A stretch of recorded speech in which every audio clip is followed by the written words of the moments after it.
Assalamualaikum warahmatullahi wabarakatuh. Halo semuanya, perkenalkan saya Nelma Yeti dengan NIM 210340075. Nah, video ini berisikan tentang pengaplikasian mata kuliah fisika zat padat dalam kehidupan sehari-hari. Nah, topik yang akan saya bahas itu mengenai semikonduktor organik. Nah, sedikit mengetahui mengenai semikonduktor organik. Semikonduktor organik itu masuk ke dalam kelompok semikonduktor intrinsik, yang artinya bahan semikonduktor organik itu masih murni dan tidak mengandung bahan pengotor atau impurity ataupun doping. Nah, umumnya struktur atom dari semikonduktor organik itu adalah silikon ataupun germanium. Nah, video berikutnya itu akan membahas mengenai komponen-komponen utama yang digunakan dalam semikonduktor organik.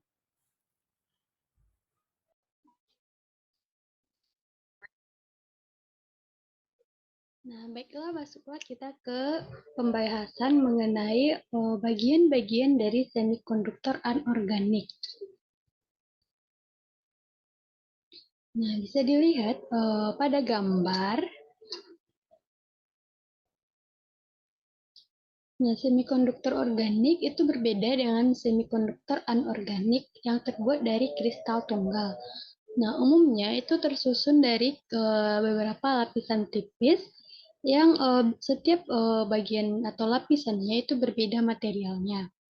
Nah, berikut ini adalah bagian-bagian utama atau komponen utama dari semikonduktor organik. Nah, yang pertama itu ada lapisan elektroda. Nah, pada lapisan elektroda itu berfungsi untuk menyuntikkan elektron ke dalam semikonduktor organik. Nah, elektroda ini umumnya terbuat dari logam seperti emas, perak, atau indium timin oksida. Kemudian juga ada elektroda katoda.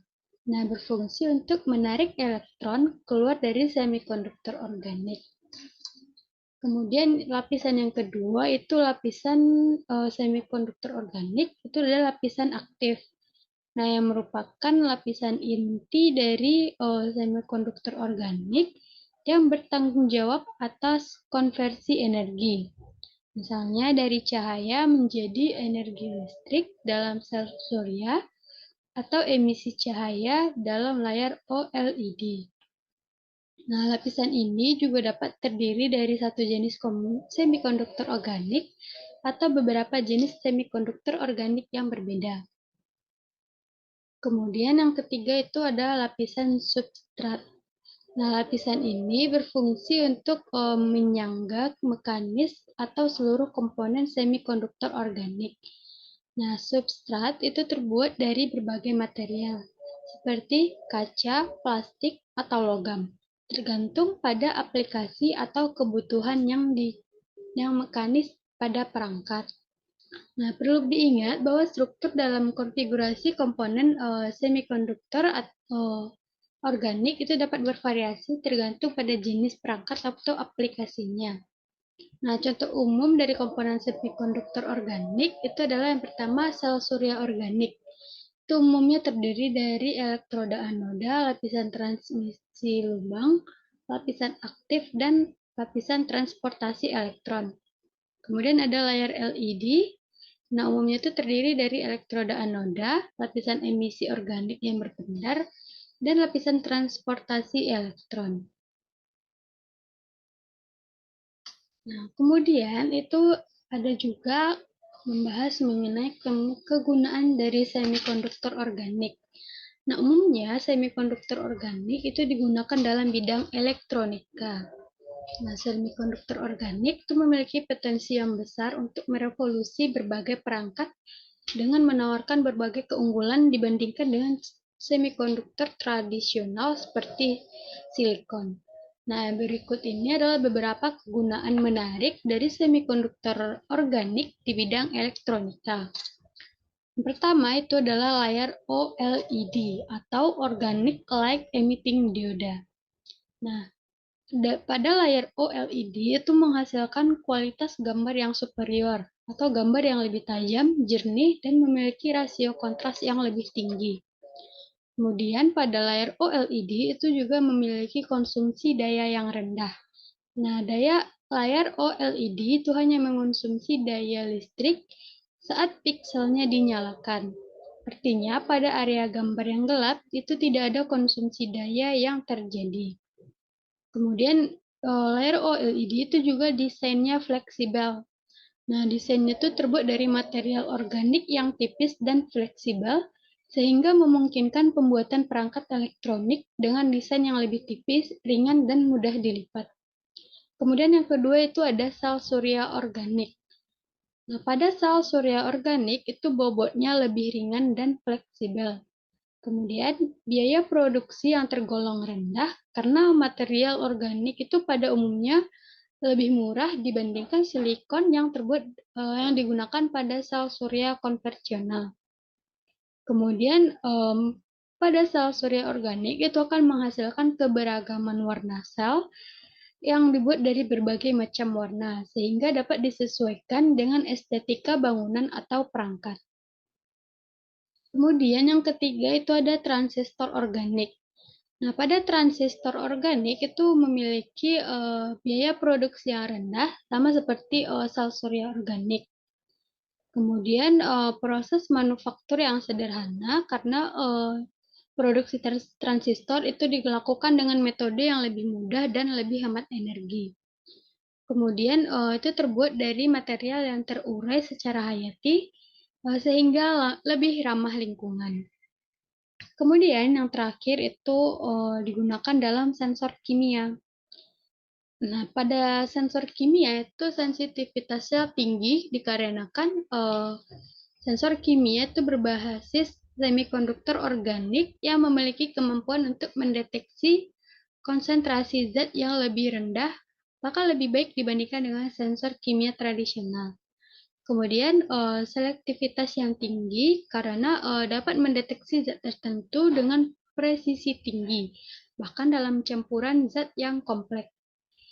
Sama seperti sebelumnya, itu biaya produksinya lebih rendah karena material organik itu dapat dilakukan dengan metode yang lebih hemat biaya. Kemudian pada sensor kimia itu memiliki fleksibilitas atau dapat dibuat pada berbagai permukaan yang memungkinkan integrasi ke dalam perangkat elektronik fleksibel dan portabel.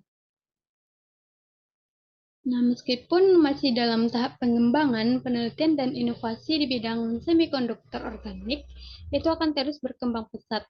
Kedepannya, semikonduktor organik itu berpotensi menjadi alternatif yang menarik dan lebih terjangkau dibandingkan semikonduktor tradisional, sekaligus membuka peluang bagi lahirnya berbagai perangkat elektronik yang lebih canggih, fleksibel, dan ramah lingkungan.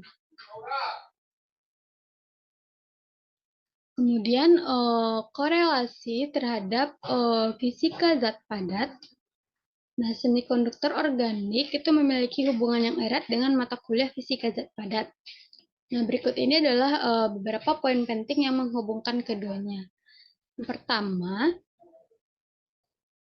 semikonduktor organik itu memiliki konduktivitas tinggi dan ditentukan oleh pita energi atau energi biji dan pita energi materialnya.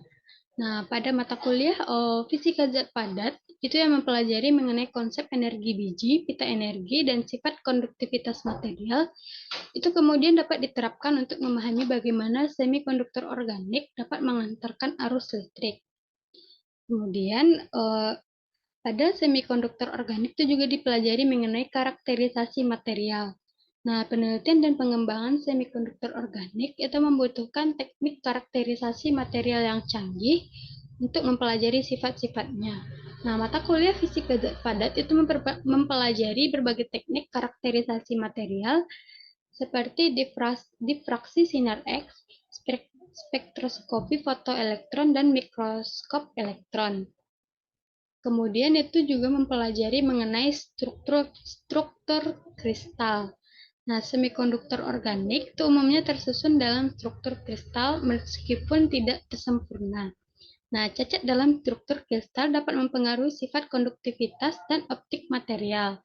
Nah, mata kuliah fisika zat padat itu mempelajari struktur kristal, jenis cacat, dan pengaruhnya pada sifat material yang kemudian dapat diterapkan untuk memahami sifat semikonduktor organik. Nah, mungkin sekian materi yang dapat saya sampaikan. Dan jangan saya mohon maaf. Saya sudah dengan Assalamualaikum warahmatullahi wabarakatuh.